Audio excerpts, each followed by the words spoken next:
WWE Fastlane is tonight, and as always, it is shaping up to be a very good show, even with it having a very small card, which is very surprising considering this is a 3-hour show and just leads you to wonder how the hell are they going to stretch these 5 matches to go 3 hours. But in a sense, it's also a very good thing that we have a little amount of matches because it means every match is going to be given more time to cook and become a great match. So, match quality wise, this could be one of the better pay-per-views of the year.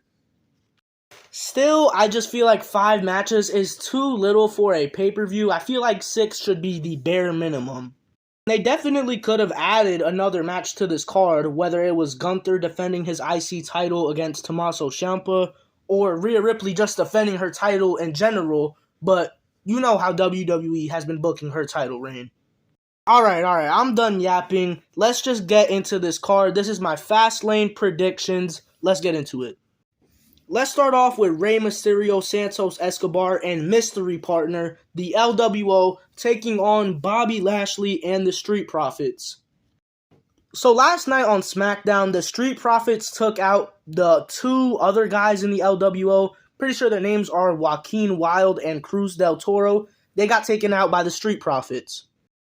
So now Rey and Santos Escobar don't have a partner for this 6-man tag team match until Rey said he's got to go make a call, and I think it's pretty obvious who's going to be their tag team partner. It's going to be Carlito. Carlito already returned back in May at Backlash in Puerto Rico, and it was a phenomenal moment. The crowd went crazy, obviously, and Carlito looked like he was in absolutely amazing shape. And for months now, it's been pretty much confirmed that Carlito has signed back with the WWE. And since then, we've just been patiently waiting for Carlito to return and join the LWO, and I think tonight is the night where that finally happens. So it's very obvious that he's going to join Rey and Santos in this match, but it's still going to be a very entertaining match. That being said, Bobby Lashley and the Street Profits should 100% win this match.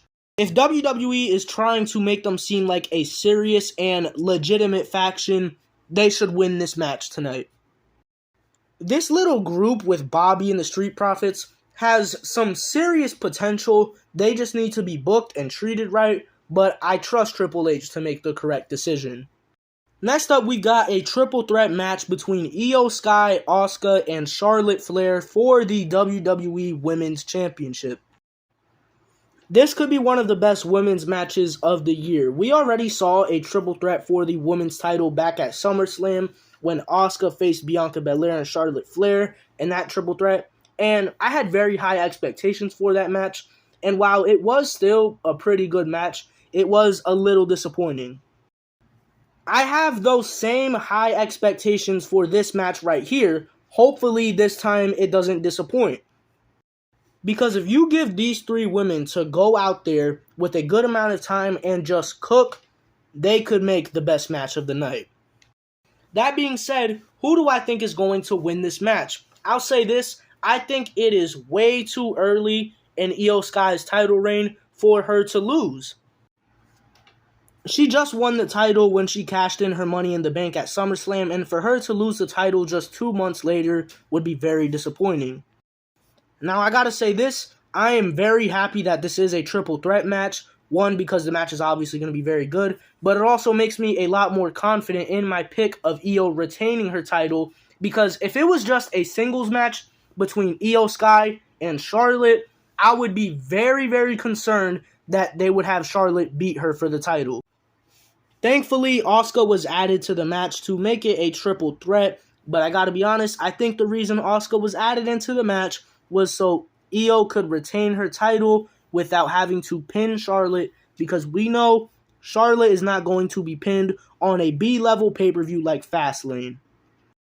So that's my prediction for this match. I got Io Sky retaining her women's championship, and I think there's a chance that we could see a returning Bianca Belair during this match, because she's been gone for like almost 2 months, and I think this would be a fitting time for her to come back.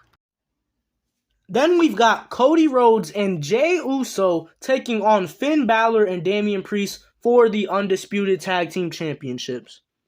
And now I gotta go on a rant for a little bit. Listen, this is probably going to be a fantastic match. You put these four guys in a ring, you're gonna get something great. But I hate how the tag team titles have been booked since WrestleMania. Sami Zayn and Kevin Owens won them at WrestleMania, and it was an absolutely great moment. But since then, these titles have been used as a prop for the main event scene rather than tag team championships. And I get it. Having these big main event stars compete for the tag team championships makes the titles look really big and important. But that's not what the purpose of the tag team titles is for. Because now, instead of actual tag teams competing for these championships, it's a combination of two big stars teaming up together and fighting for the championships. So the actual tag team division has basically nothing to compete for. Like this match right here is a perfect example. Cody Rhodes and Jey Uso, two big stars, but they have never teamed up in a tag team match together. It might sound like I'm just complaining to complain, but I am just not a fan of what they've been doing with the tag team titles post-WrestleMania. You see, the Usos did it perfectly. They were involved in main event storylines, but were still very much a part of the tag team division and having matches with guys like the Brawling Brutes, the Street Profits. Maybe I'm just being nitpicky, but as for this match, I think Finn Balor and Damian Priest should retain their titles. They're obviously trying to make the Judgment Day the next big dominant faction in WWE following the Bloodline. And I think Finn and Damian losing here would just halt the Judgment Day's momentum, and Cody Rhodes and Jey Uso don't make sense as tag team champions. So I got Finn and Damian winning this match to keep the Judgment Day's dominance going. Then we got Seth Rollins versus Shinsuke Nakamura for the World Heavyweight Championship in a last man standing match. And I am very excited for this match because it's a last man standing match. I've talked about how good I think this feud, this program has been before, and I honestly think it's gotten better since then. It's made Shinsuke feel like a legitimate threat to Seth Rollins and his World Heavyweight Championship, and it's also made Seth Rollins' character more serious rather than being that goofy, kind of corny character he was before his feud with Shinsuke. I honestly think this match could go either way. I could see Shinsuke winning the title and becoming the new World Heavyweight Champion, and I could see Seth retaining his title.